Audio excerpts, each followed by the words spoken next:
If you are an EV startup in India, this is a video you may not want to miss. We have Shreyas Shibulal, founder of Micelio Mobility. He and his team might just be looking for you, your company, to help you grow further. Watch this video to find out why. Hi Shreyas, welcome to the show. Hi Rahul, thank you for having me. So let's just get straight down with the basics. Very briefly, please tell us, our viewers, what is Micelio Mobility and how it came about, the story behind the entire company. Sure. I think like many people in this space, I think I've always had a boyhood fascination with automobiles, which never really went away, and also I would say a great passion to do something with the social sustainability kind of aspect as well. And with my background in technology, that's kind of what led me to electric vehicles. And I think in a nutshell, what we're trying to do with all our business verticals is really to see how we can catalyze the EV ecosystem in India. And if I was to break it down, we have the Micelio Fund, which is a seed stage investment fund for companies in the EV space. We have our Discovery Studio, which is a product development facility to take these startups from ideation to prototype. And these are not just meant for our own portfolio companies, but for anyone else who would like to come and use it. And then on the more commercial side, we have a last mile logistics fleet operating under Lightning Logistics. We operate in four cities with a 100% electric fleet. And we also have a product development arm, which is looking at developing a different form factors for an electric last mile logistics vehicle. All right. Could you, so there are essentially four companies under the big umbrella of Micelio Mobility. Micelio Fund, Studio, Lighting Logistics, and the Micelio Motors product team that you're talking about. Yeah. Could you, a little more in detail, explain what each of these are doing, what work exactly that has been done in the recent past for all of them? So I think, if you take a look at the fund, what we're doing, the scope of the fund is really any startup in the electric vehicle space. So this could be anywhere in the value chain, right from specific component technologies to people who are looking at building complete vehicles to charging infrastructure, specific battery chemistries. We made our first investment so far. We're hoping to make a few more this year. So we invested in a company called Self Propulsion late last year. And the studio, as I mentioned, it's a product development facility. We've managed to get a lot of traction with certain members right now. So it has its own subscription model. You can come and use the space. We host various kinds of equipment that would otherwise be perhaps slightly unaffordable for an early stage startup. So the idea is really to bring the barrier of entry down for someone who wants to get into this space, which is why we offer these services on a subscription model. So Lightning Logistics, we're still very much in the pilot stage. We have under 1,000 vehicles from different manufacturers. We started out operating just two-wheelers. We've started operating three-wheelers as well. And we provide our services for e-commerce players, groceries, mom and pop, courier. And as I mentioned, we operate in three cities: Bangalore, Chennai, and Hyderabad. Product development is something in quite its early stages. We're looking for perhaps a first vehicle. We're looking at developing a two-wheel form factor for a last mile logistics vehicle. And really the idea is that we want to bring something into the market that perhaps doesn't exist yet, in the sense that a lot of the electric vehicles that are in the market right now are have mostly been designed with the commuter use case in mind, and haven't really been designed to take the strains of perhaps a last mile logistics operation using it 24/7 from both a reliability and a performance perspective. So those are that's kind of our guiding principle when we're looking at our product development. That's pretty interesting with what's been up with all these four companies. So there are many EV startups in India alone today. But what is it about an EV startup that you really look for? Like, what do you see in them that set them apart, that gain your attention? For a company that's looking to get your attention, what is it that you look for in them? First and foremost is, of course, the team, and I think that goes for any startup in any space. I think the way in which different the founders work together, the initial kind of founding team works together. Those are all very important factors, and how complementary those skills are. And I think beyond that, we're a very I would say domestic market focused fund. So really figuring out where the market is, making sure it's suitably large enough, and lastly, I would say the execution capability in capturing that market. So I would say those are the probably three big factors that we look for.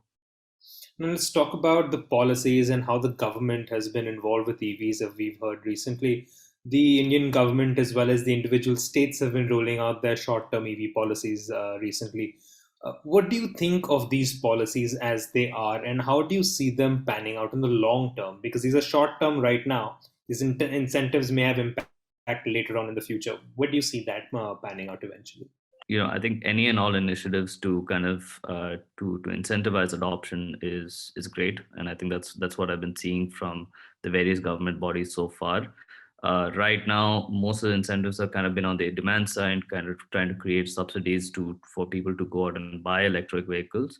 There is also an incentivization for indigenization as well, which has been built into the policy framework. I think perhaps the next steps, if any, are to see how we can catalyze the industry side, how we can create that local industry in India, and there's incentives that go along with that. And I think a lot of that has to come from the industry itself, as perhaps you could say suggestions. But I think if anything, that's probably the next step, because I think if we don't have an indigenous ecosystem, in the long run, even adoption does not become sustainable. Okay. So, do you see these subsidies and rebates help encourage consumers to move to EVs? Have you seen that pretty much happening in the larger scale? Is it going to happen like a quick paradigm shift as we expect it to? So I think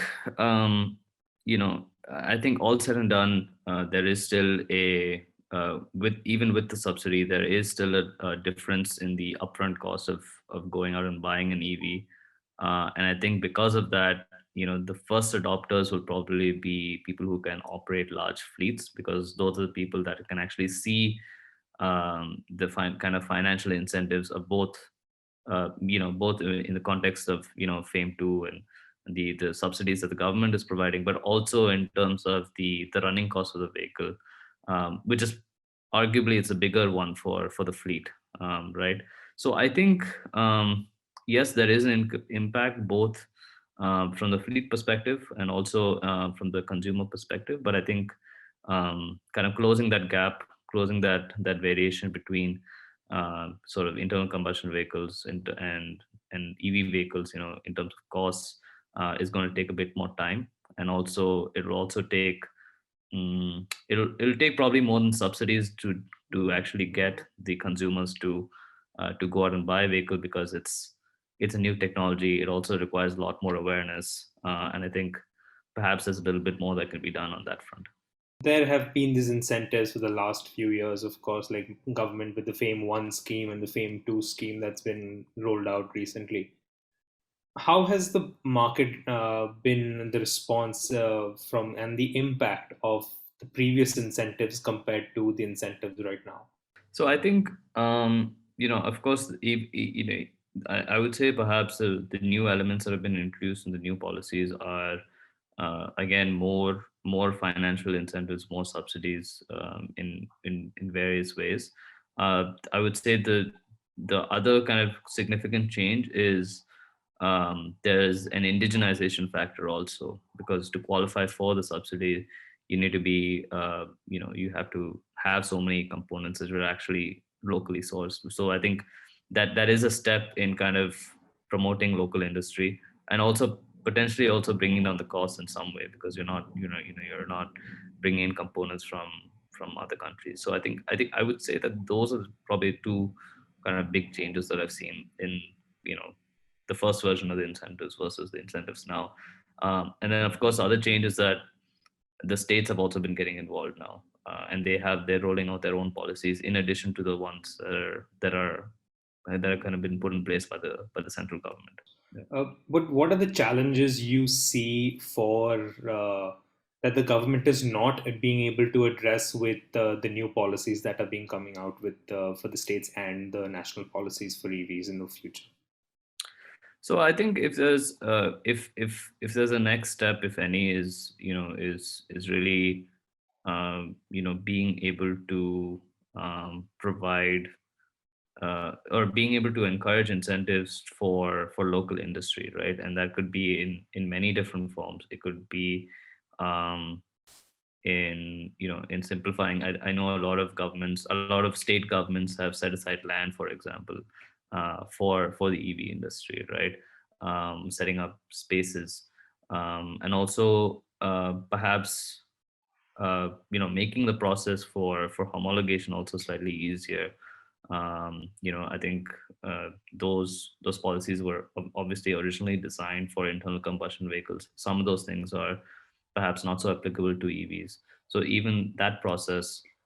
So from a bureaucratic perspective, also it'll be interesting to see. And I think this is going to be an adoption that many jurisdictions are going to face, right? Because the policy framework, the bureaucracy has been designed for the internal combustion vehicle, and there's going to be a transition to, there'll be certain things that you perhaps need to implement new checks and balances for an electric vehicle, but there are probably some that you can actually remove. So I think for any government, to see where those inefficiencies are with these new technologies is going to be important. The government is also looking at hydrogen fuel cells. So recently, they're running a pilot project in Delhi NCR with their with the public transportation, of course, with buses. What are your thoughts on hydrogen-powered vehicles right now? So I think with any mode of propulsion, I think it's not a one size fits all for a specific use case. I think each use case is going to have perhaps a different propulsion technology which works better.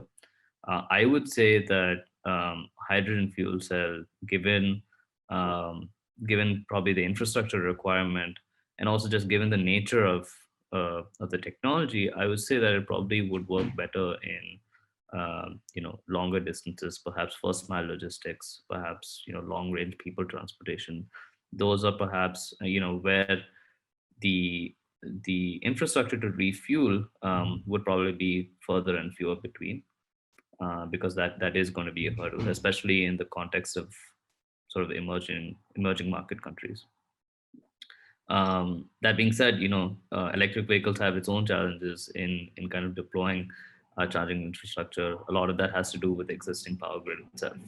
So, but of course, in the urban context, that's not as much of a challenge with electric vehicles. Thank you so much for your time, Shreyas. Yeah, thank you, Rahul. Quite an insightful chat that was. We hope you enjoyed this video, and if you did, leave us a like and a comment down below with your thoughts. Subscribe if you aren't already, and stay tuned for more from us very soon. And I'll see you next time.